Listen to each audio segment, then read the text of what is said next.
विद्यार्थी मित्रांनो, आज आपण या ठिकाणी अपूर्णांकावर आधारित काही उदाहरणं बघणार आहोत. त्यामधील हे पहिलं उदाहरण आहे बघा. या ठिकाणी आपल्याला 15/30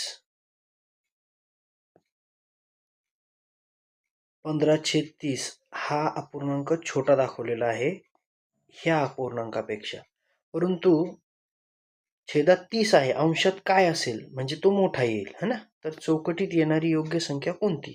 तर या ठिकाणी 15/30 पेक्षा कोणता अपूर्णांक मोठा होईल?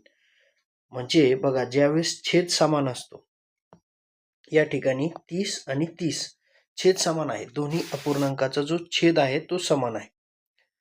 तर मग अंशामध्ये 15 हा लहान दिलाय, म्हणजे 15 पेक्षा जी मोठी संख्या येईल ती या ठिकाणी येणार आहे दुसऱ्या अपूर्णांकामध्ये. तर पर्यायामध्ये बघा, 15 दिलाय, हा चालणार नाही आपल्याला. 10 हा 15 पेक्षा लहान आहे. 14 हा 15 पेक्षा लहान आहे. या ठिकाणी 25 हे आपलं उत्तर येईल. कारण 25 ही जी संख्या आहे तर ही 15 पेक्षा मोठी आहे. बरोबर आहे. म्हणजे 15/30 पेक्षा 25/30 ही मोठी येईल.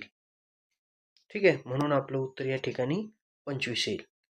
दुसरं बघा, 44/44 या संख्येतून 4/44 किती वेळा वजा करावे म्हणजे उत्तर 0 येईल. बघा, आता छेद तर सारखाच आहे, दोन्हीचा छेद सारखा आहे. मग कुठली अशी संख्या आहे जी याच्यामधून वजा करावी, जेणेकरून म्हणजे किती वेळा वजा करावी?